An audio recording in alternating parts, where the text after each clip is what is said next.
আমরা ভারতবর্ষের জনগোষ্ঠীতে ব্রাহ্মণ, ক্ষত্রিয়, বৈশ্য, শূদ্র এই 4 ধরনের বর্ণ ব্যবস্থার কথা জানি এবং এই পরম্পরা দীর্ঘকাল ধরে চলে আসছে।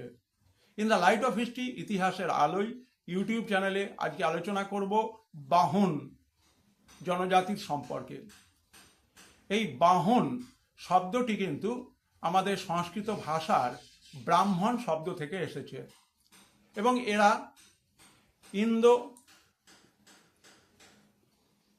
তিবেতান এবং ইন্দো আরিয়ান জনগোষ্ঠীর অংশ।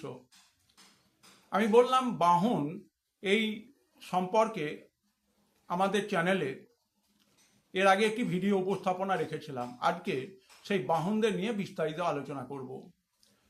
বাহনরাই কিন্তু আমাদের হিমালয় পার্বত্য অঞ্চল, কাঠমান্ডু, মোরাং, এই যে অঞ্চলগুলো রয়েছে, কাঠমান্ডুর অধীনে যে উপজেলাগুলো রয়েছে, সেখানে ছড়িয়ে ছিটিয়ে থাকা বাহনরা কিন্তু ব্রাহ্মণ। এবং জনবিন্যাসে ছেত্রীরা প্রথমে রয়েছেন এবং তারপরে রয়েছেন বাহনরা, যাদেরকে নেপালিরা ব্রাহ্মণ হিসেবে সম্মানিত করে থাকেন। আমাদের মনে রাখতে হবে এই বাহনরা কিন্তু আমাদের দক্ষিণ ভারতের একটা অংশ থেকে মাইগ্রেটেড হতে হতে তারা দার্জিলিং, হিমালয় পর্বত সংলগ্ন অঞ্চলে তাদের স্থায়ী বসতি গড়ে তুলেছে।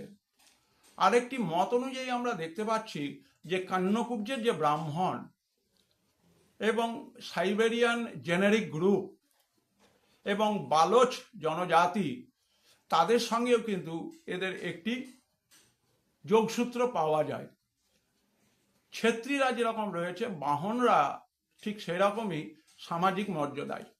2011 সালের জনগণনার তত্ত্ব অনুযায়ী দেখা যায় যে নেপাল কাঠমান্ডু এই অঞ্চলে 12.2% মানুষ এই বাহন সম্প্রদায়ের।